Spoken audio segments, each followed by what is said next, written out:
Time हो गया था इसलिए हमने छोड़ दिए थे। तो 3 प्यार यहाँ पे एक-एक करके कोई पढ़ सकता है, फिर हम शुरू करते हैं आगे। यहाँ से था, यहाँ पे सखी भद्रा माता जी भी आई हुई हैं। अगर वो पढ़ना चाहे तो पढ़ सकती हैं। हरे कृष्ण माता जी, दंडवत प्रणाम, सभी को दंडवत प्रणाम। मुझे अभी तक मिला नहीं माता जी, कहाँ पे है? ये है मध्य खंड 17वां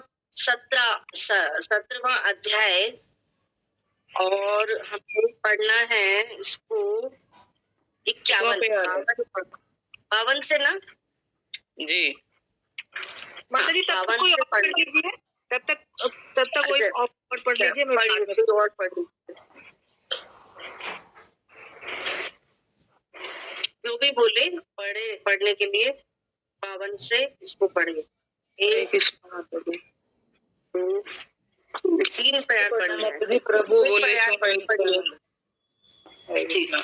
पढ़िए। प्रभु बोले सुना नित्यानंद हरिदास, पारुस्थाने पाचे कर अमर प्रकाश, अमन देखिला बलि बलि भवचन, अमर आज्ञा कहिला कथन। मोहि आज संग पे साथी हो एक ठाई, करे पाछे कह तवे मोरे दोष नाई। ए बलिया प्रभु नंदीर घरे जाए। कहाँ से पढ़ रहे हैं माता जी? आप कहाँ से पढ़ रहे हैं? ये आपको 52 से पढ़ना है। अच्छा, यहाँ से क्या प्रभु बोले? यहाँ से पढ़ना है माता जी, यहाँ से पढ़ना है। नंदन आचार्य घरे, नंदन आचार्य घरे, वसीला सिया विष्णु खट्टार। हरे कृष्ण। ठीक है, आपको मिल गया तो आप पढ़ लीजिए। हरे कृष्ण माता जी, दंडवत प्रणाम। ठाकुर आइला नंदन आचार्य घरे, विशाल आईसा विष्णु खट्टारे ऊपरे, नंदन देखिया गहे परम मंगल, दंडवत हैया पड़ीला भूमि तल, सत्वरे दिले में आनी नूतन वसन, पीता वस्त्र एडिले श्री सचिदानंद, प्रसाद चंदन माला दिए आधरे, गंधे चंदन भूषित काले प्रभु श्री अंगे, कपूरे तांबूले आनी दिले न मुक्त समुखे, भक्तेरे पदार्थ प्रभु खाए निजे सुखे,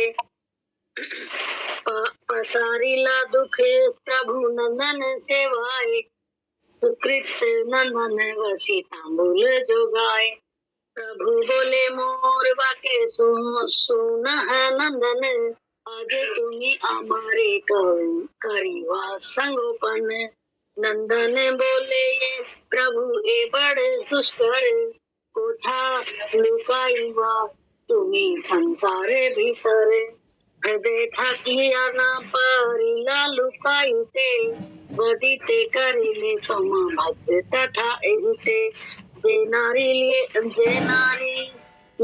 ले लुकाईते क्षीर सिंधु मोक्ष, के मैंने लुकाई बाहिर समाजे। माता जी सही है। नंदन आचार्य वाके सुने प्रभु हासे, बंची लेने निशी प्रभु नंदन संभासे, भाग्यवंत नंदन आसे कथा रंगे, सर्व गोड़ाइला ठाकुरे रे संगे, क्षण प्रयाल दे सा कृष्ण कथा रसे, प्रभु देखे दिवस प्रकाशे, अद्वैतेरे प्रति दंड करिया ठाकुर, तेस अनुग्रह मन बढ़ीले प्रचुर, आज्ञा चले प्रभु नंदन आचार्य चाहिया, एकेश्वर श्रीवास पंडित आनंदिया, सत्वे नंदन गेला श्रीवासे स्थाने, आईला श्रीवास लैया प्रभु जय खाने। हरे कृष्ण। ठीक है, यहाँ पे पढ़िए कोई। कृष्णा माता जी मिल गया मेरे को, मैं पढ़ूंगा अभी। ठीक है, पढ़िए। प्रभु दुखी ठाकुर पंडित कांदे प्रेमे, प्रभु बोले चिंता के ना करी है मने, सदय है प्रभु जिज्ञासु अपने, आचे तेरे वार्ता कहे आचे पे मने, आचेरे वार्ता लई बोले पंडित श्रीवास, आचार्य काली प्रभु हील उपवास, अच्छी बारी अच्छे प्रभु सभी देह मात्र, केवल लिवे हमारा तुम्हारा प्रेम पास, अन्य जन नहीं लेखी हमारा ही सही, तुम्हारे से तुमने प्रभु वही, तुम बिन काली प्रभु संभरे दीवान, महा सोचे वही लड़े अच्छे की करा, जिन दंड करिला वचन अनुरूप, एखन अचिर हो प्रसाद समूह, कृपा में चलिल सदे, मूर्छागत प्रभु देखी आचार्य, महापराधी है माने अपनारे, प्रसादे है मत भूले अहंकारे, पाई प्रभु खंड संपद है भारे, देखिए सदय प्रभु बोले उत्तर, उठे आचार्य हमें दिसंबर, लज्जाए रीते सुना बोले वचन, प्रेम योगी मन सुते प्रभु चरण, अरे बारे बोले प्रभु करिए, चिंता नहीं करिए, यदि बोले कराइला करिए, किछु प्रभु बाह्य, मोरे तुम दिया कुमति, अहंकार दिया मोरे अर्थ दस भाव, मोरे दिया छे प्रभु जैसे किशोर, लायो लायो अपने दंड कर अपने, मुखे के बोले तुम्हें कर और मने। हरे कृष्णा माता जी प्रणाम। ठीक है, मिल गया आपको सखी मित्रा माता जी, आपको मिल गया? हाँ जी माता जी मिल गया। ठीक है,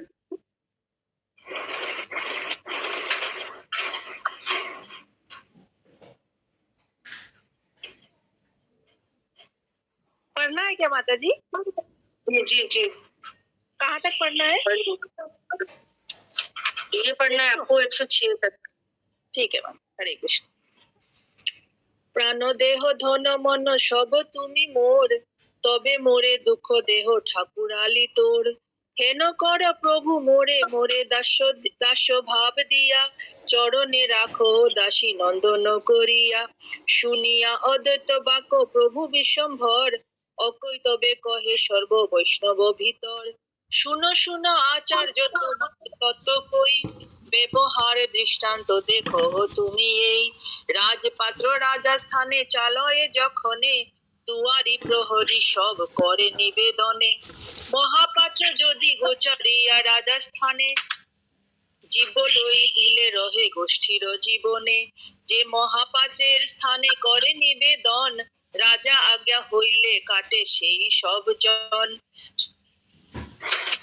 সব রাজ্য আর দুই যে মহাপাত্রের, অপরাধে সহ্য হাতে তার শাস্তি করে, এই মত কৃষ্ণ মহারাজ রাজেশ্বর, কর্তা হর্তা ব্রহ্মা শিব যাহার কিঙ্কর, সৃষ্টি আদি করিতেও দিয়াছেন শক্তি, শাস্তি করিতেও কেহ না করে দুরীতি, রমা আদি ভবাদিও কৃষ্ণদণ্ড পায়, দোষ প্রভু সেবকের সময়ে সদায়, অপরাধ দেখি কৃষ্ণ যার স্বস্তি করে, জন্ম জন্ম দাস সেই বলিল তোমারে, উঠিয়া করহ স্নান করো আরাধন, নাহি কো তোমার চিন্তা করহ ভোজন, প্রভুর বচন শুনি অদ্বৈত উল্লাস, দাসের শুনিয়া দণ্ড বড় হইল দাস, এখন এসে বলি প্রভু তোর ঠাকুর আলী, নাচেন অদ্বৈত সঙ্গে দিয়া করো তালি, প্রভুর আশ্বাস শুনি আনন্দে বিহল, বাসলীলা পূর্ব যত বিরল সকল সকল বৈষ্ণব হইলা পরম আনন্দ, তখনই হাসরে হরি দাস নিত্যানন্দ। এসব পরমানন্দ লীলা কথা রসে, কেহ কেহ বঞ্চিত হইল দৈব দোষে। চৈতন্যের প্রেম পাত্র শ্রী অদ্বৈত রায়, এ সম্পত্তি অল্প হেন বুঝো এ মায়ায়। অল্প করি না মানিহ দাস হেন নাম, অল্প ভাগে দাস নাহি করে ভগবান। আগে হয় মুক্ত তবে সর্ববন্ধ নাশ, তবে সেই হইতে পারে শ্রীকৃষ্ণের দাস। এই ব্যাখ্যা করে ভাষ্যকারের সমাজে, মুক্ত সব লীলা তনু করে কৃষ্ণ ভজে। हरे कृष्ण माता जी, धन्यवाद प्रणाम। धन्यवाद। तो अब आगे हम बढ़ते हैं कि श्री कृष्ण के सब सेवक श्री कृष्ण की शक्ति रखते हैं, परंतु अपराध होने पर श्री कृष्ण ही दंड देते हैं। ऐसे श्री कृष्ण भक्त नाम को कोई अद्वैत शिष्य जन छोटा समझकर जब देखो तब कलह मचाते हैं, वे सब अति दुष्ट कर्मा है, ऐसा निश्चय जानो। अतः सब वैष्णवों में किसी का पक्ष नहीं लेना चाहिए। श्री गौरचंद्र सबके प्रभु हैं, इसमें जिसको संदेह हो वे कभी शुद्ध भक्त नहीं हो सकता। वे दुराचारी है, गधे तथा सयाल जैसे चेलों को लेकर कोई कहते हैं मुझे रघुनाथ मानो, किंतु सृष्टि स्थिति संहार करने की शक्ति जिसमें है, उनका भी श्री चैतन्य की दासता के बिना और कोई दूसरा बल नहीं है। प्रभु बलराम जी अनंत ब्रह्मांडों को धारण करते हैं, वे भी प्रभु की दासता करते हैं, और फिर दूसरा कोई किस लिए? हरदर श्री नित्यानंद राय की जय हो, जिसकी कृपा से श्री चैतन्य कीर्तन की मुझ में सुपूर्ति होती है, उन्हीं की कृपा से श्री चैतन्य देव में मेरी रति हुई है, और जो कुछ मैं कह रहा हूँ वह सब उन्हीं की शक्ति है। मेरे प्रभु के प्रभु हैं श्री गौरचंद्र, मेरे प्रभु के प्रभु हैं श्री गौरचंद्र। तो ये कौन कह रहे हैं बात? वृंदावन दास ठाकुर। तो उनके प्रभु कौन है? श्री नित्यानंद प्रभु। तो उनके भी प्रभु कौन है? श्री गौरचंद्र। इस बात का मुझे चित्त में निरंतर बड़ा भारी भरोसा है। श्री कृष्ण चैतन्य और श्री नित्यानंद चंद्र प्रभु मेरे जीवन प्राण हैं। उनके युगल चरण युगल के सानिध्य में मैं वृंदावन दास उनकी लीला कथा गान करता हूँ। यहाँ पे ये चैप्टर पूरा हो जाता है। अब आगे है 18वां अध्याय, श्री गौरांग का गोपी का नृत्य वर्णन। गौरांग महाप्रभु गोपिका का रूप लेकर के नाचते हैं। मम्मी तो ये वाला प्यार भी पूरा कर दीजिए। कोई ब्रज प्रिया ब्रजेश्वरी माता जी, अगर आप करना चाहेंगे तो देख लीजिए। नहीं है ना।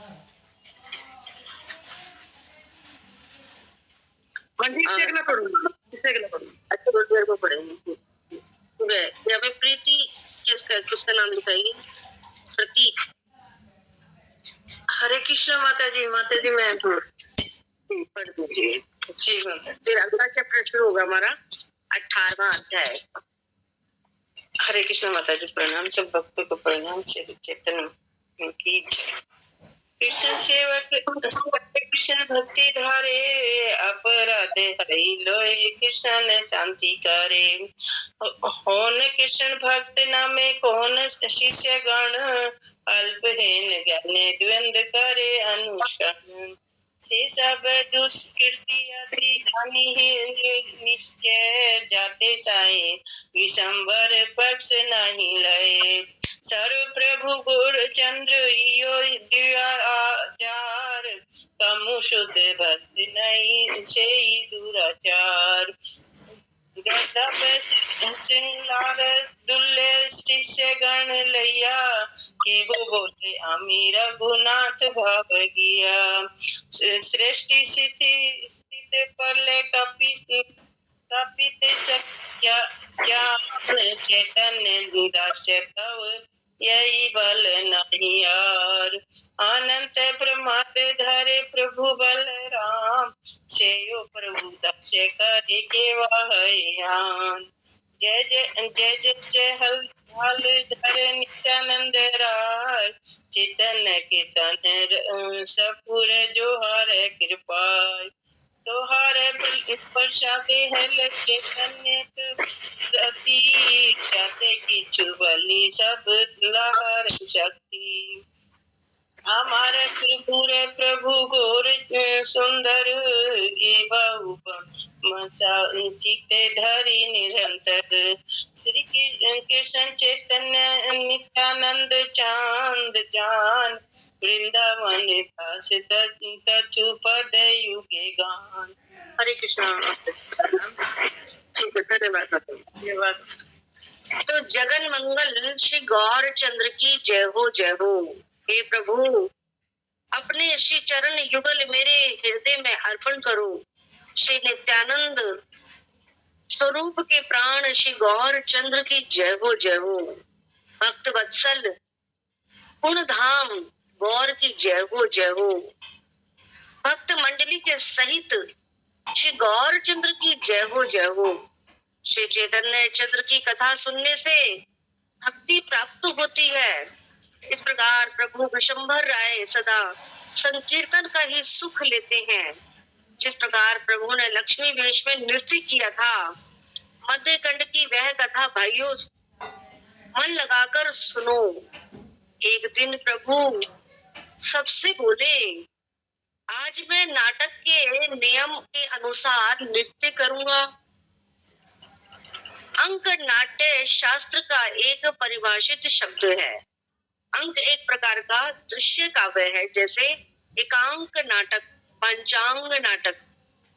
फिर प्रभु सदाशिव बुद्धिमंत खान, एक व्यक्ति का नाम है सदाशिव बुद्धिमंत खान, को उन्होंने पुकार करके कहा, तुम जाकर वेशभूषा सजा लो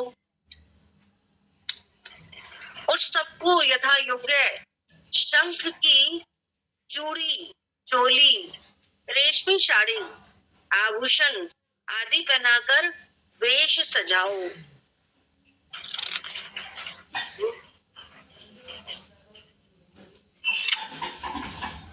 और गदाधर सबको सेवा दे रहे हैं। गदाधर रुक्मणी का वेश सजेंगे और ब्रह्मानंद श्री नित्यानंद प्रभु के छोटे भाई हैं ब्रह्मानंद, वो उनकी रक्षक सखी सुप्रभात के वेश में सजाना। श्री नित्यानंद मेरी रक्षक सखी होंगे और हरिदास कोतवाल बनेंगे। उन पर लोगों को सावधान करने का भार रहेगा। श्रीवास नारद जी का और श्री राम शिष्य का वेश बनावेंगे।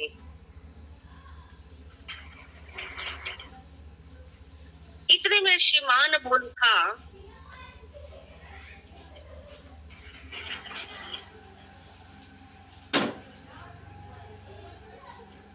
कि मैं शूद्र मशाल जी बनूंगा। तब अतिथि जी बोले, नायक कौन सजेगा? प्रभु बोले, नायक के सिंहासन पर होंगे स्वयं गोपीनाथ। बुद्धिमंत खान, तुम शीघ्र जाओ और पात्रों की वेश रचना करो। आज मैं नाचूंगा। सदाशिव बुद्धिमंत खान प्रभु की आज्ञा को शिर धारे करके घर आया। उसके आनंद की सीमा न थी। उसी समय जाकर काठियावाड़ देश का बना हुआ सुंदर चंदोवा टंगाया और सुंदर सुंदर वेशभूषा तैयार की। बुद्धिमंत खान ने उन सब वेशभूषाओं को ले आकर प्रभु गौर चंद्र के सम्मुख रखा। उन्हें देखकर प्रभु के मन में उनसे बड़े संतुष्ट होकर सब वैष्णवों के प्रति बोले, मेरा नृत्य नारी लक्ष्मी के रूप में होगा। जो जितेंद्रिय है उनको ही उसे देखने का अधिकार होगा। अतएव आज मंडप के भीतर वे ही जाएं जो इंद्रियों को वश में रखने के मैं समर्थ हूँ। अब जो ये बात इन्होंने कही ये क्या थी? मजाक के तौर पर।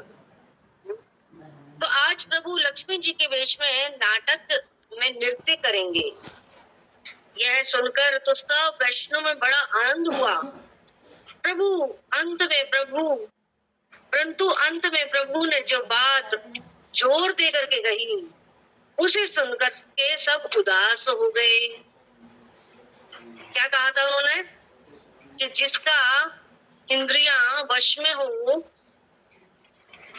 वो ही मंडप के भीतर जाए। अतएव सर्वप्रथम अद्वैताचार्य ने पृथ्वी पर रेखा खींची और बोले, आज नृत्य देखना मेरा काम नहीं है, कि मेरी इंद्रियां तो वश में नहीं है। मैं अजितेंद्रिय हूँ, मैं वहां नहीं जाऊंगा। विवास पंडित बोले, मेरी भी यही बात है, मैं भी नहीं जा सकता। ये सुनकर प्रभु तनिक थोड़ा मुस्कुरा गए और तुम लोगों ने ना जाने पर फिर मैं किसके लिए नाचूंगा? महाप्रभु कह रहे तुम सभी लोग ये बात कहोगे, क्योंकि भक्त कभी भी अपने आप को भक्त मानता ही नहीं है, हमेशा यही कहेगा हमारे जीवन सदा पापे रत नाही के पुण्य रे निशा। मेरे जीवन में मैंने कोई अच्छा काम नहीं किया, मेरी सारी इंद्रियां विषय में हमेशा लगी रहती हैं। इस प्रकार के भजन हम देखते हैं वैष्णवों के द्वारा, आचार्यों के द्वारा गाए जाते हैं। तो कोई भी बड़े से बड़ा भक्त होगा वो कभी भी अपने आप को इंद्रिय जीत नहीं कहेगा कि हाँ मैंने अपनी इंद्रियों को जीत लिया है। तो फिर महाप्रभु कह रहे हैं, महाप्रभु ने तो वैसे ही कह दी थी ये बात उनको थोड़ा छेड़ने के लिए, लेकिन अब सब लोग कह रहे हैं कि हम तो नहीं जा सकते, हम तो नहीं जाते। महाप्रभु क्या कह रहे हैं कि तुम लोग नहीं जाओगे तो मैं किसके लिए नाचूंगा? प्रभु चैतन्य देव सर्वज्ञ शिरोमणि है। अतः फिर बोले, किसी के लिए चिंता की बात नहीं, आज तुम सब महायोगेश्वर हो जाओगे। अब तुम सबकी इंद्रियां वश में रहेंगी। अतः मुझे देखकर किसी को मोह नहीं होगा। प्रभु की आज्ञा को सुनकर श्री अद्वैत और श्रीवास को सब भक्तों के सहित बड़ा आनंद हुआ। तब सब परिकर वृंद सहित प्रभु विशंबर आचार्य चंद्रशेखर के घर पधारे। माता शची भी प्रभु के लक्ष्मी रूप के प्रति अति अद्भुत नृत्य को देखने के लिए अपनी पुत्र वधू श्री विष्णु प्रिया के सहित चली। वो भी देखना चाहती हैं और अपने स्वजन वैष्णवों की स्त्रियां भी नृत्य देखने के लिए माता शची के साथ चली गई। श्री चंद्रशेखर के भाग्य की यही सीमा है कि जिसके घर में प्रभु ने यह महिमा प्रकाशित की गई। अब सब वैष्णवों के साथ प्रभु गौरचंद्र बैठे।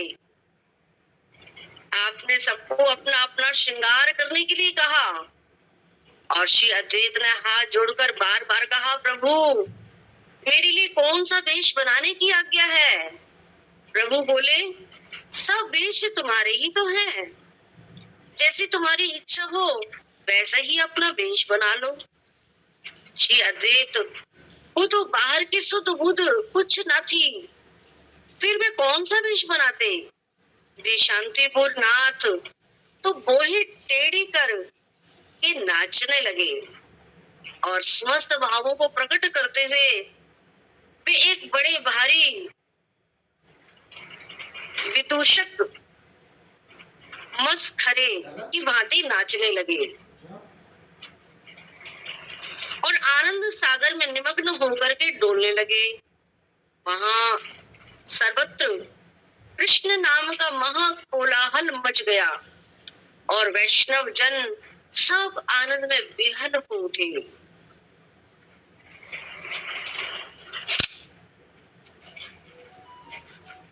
अब साक्षी मुकुंद ने श्री राम, नरहरि, गोपाल, गोविंद आदि नामों का कीर्तन करना शुरू कर दिया। उससे मंगलाचरण करना उन्होंने शुरू किया। सबसे पहले हरिदास ठाकुर ने रंगमंच पर प्रवेश किया और लंबी मूछ आपके बदन पर विशेष शोभा दे रही थी। सिर पर एक बड़ा सा पगड़ मतलब पगड़ी शोभा दे रहा था। कमर में सुंदर वस्त्र पहने हुए, हाथ में दंड लेकर सबको सावधान कर रही थी। अरे ओ भाइयों, सब सावधान हो जाओ, जगत के प्राण प्रभु आज लक्ष्मी वेश में नाचेंगे। ऐसा कहते हुए हाथ में छड़ी लिए हुए चारों ओर दौड़ते फिरते थे। सर्वांग में पुलक हो रहा था। कृष्ण नाम से सबको जगा रहे थे। कृष्ण भजो, कृष्ण की सेवा करो, कृष्ण का नाम बोलो। इस प्रकार बड़े घटा टोप से श्री हरिदास पुकार रहे थे। हरिदास जी को देखकर परिकर लोग सब हंसने लगे, पूछने लगे, तुम कौन हो, यहाँ क्यों आए हो? तो हरिदास जी ने क्या कहा? मैं वैकुंठ गोलोक का कोतवाल हूँ। मैं कृष्ण कृष्ण कहकर सबको जगाता हुआ सब समय घूमता रहता हूँ। वैकुंठ छोड़कर प्रभु यहाँ आए हैं और इस सब प्रकार से प्रेम भक्ति लुटाएंगे। आज वे लक्ष्मी देश में नृत्य करेंगे। अतः तुम सब सावधान होकर आज प्रेम भक्ति लूटो। इतना कहकर हाथों से दोनों मूंछों पर ताव लगाने लगे और मुरारी गुप्त के साथ दौड़ते दौड़ते घूमने लगे। दोनों प्रेम में महाविहल थे। दोनों कृष्ण के प्रिय दास थे और दोनों के शरीर में श्री गौर चंद्र का विलास है। थोड़ी देर बाद नारद जी का वेश बना करके श्रीवास ने बड़े उल्लास के साथ सभा में प्रवेश किया और बड़ी लंबी दाढ़ी, सब शरीर पर तिलक की बिंदियां लगी हुई, कंधे पर वीणा, हाथ में कुश, चारों ओर दृष्टि दौड़ा रहे थे। वे रमाई पंडित बगल में आसन दबाए, हाथ में कमंडलू लिए पीछे पीछे चल रहा था। रमाई पंडित ने उनको बैठने के लिए आसन बिछा दिया। किसके लिए? श्रीवास पंडित के लिए, जो नारद जी के वेश में आए थे। श्रीवास पंडित ऐसे लगते थे मानो साक्षात नारद जी के ही दर्शन कर रहे हो। अब श्रीवास के वेश को देखकर सारे परिकर लोग सब हंसने लगे और अद्वैत ने गंभीर घोष के साथ पूछा, तुम कौन हो, यहाँ किस कारण से आए हो? तो श्रीवास ने क्या कहा? सुनो, बतलाता हूँ। मेरा नाम नारद है। मैं श्री कृष्ण का गायक हूँ। मैं अनंत ब्रह्मांडों में भ्रमण करता रहता हूँ।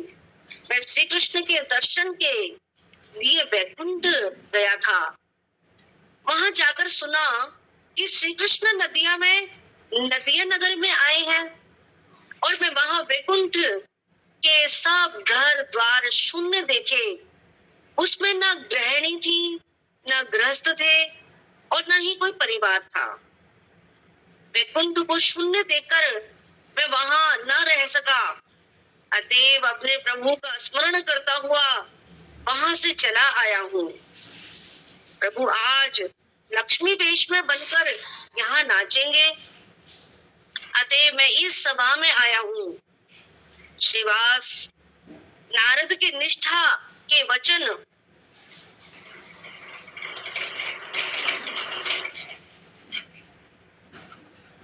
को सुनकर वैष्णव लोग हंसते हुए जय जयकार करने लगे। श्रीवास पंडित तो नारद जी से अभिन्न है ना? श्रीवास पंडित नारद जी ही हैं। उनका वही रूप, वही वचन, वही चरित्र श्री सची माता पतिव्रताओं के साथ श्री कृष्ण सुधा रस में निमग्न होकर के देख रही थी। श्री सची माँ ने मालिनी देवी मतलब श्रीवास पंडित की पत्नी से पूछा, यही है ना पंडित जी? मालिनी कहती है, हाँ माँ, सुनिश्चित रूप से यही है।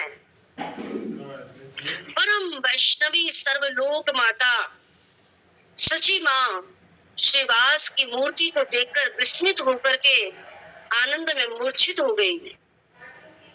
मतलब बड़ा अच्छा लगा उनको देख करके इस रूप में। उनको शरीर में चेतना कहीं ना रही, वे अचरज में पड़ गए, सब अचरज में पड़ गए।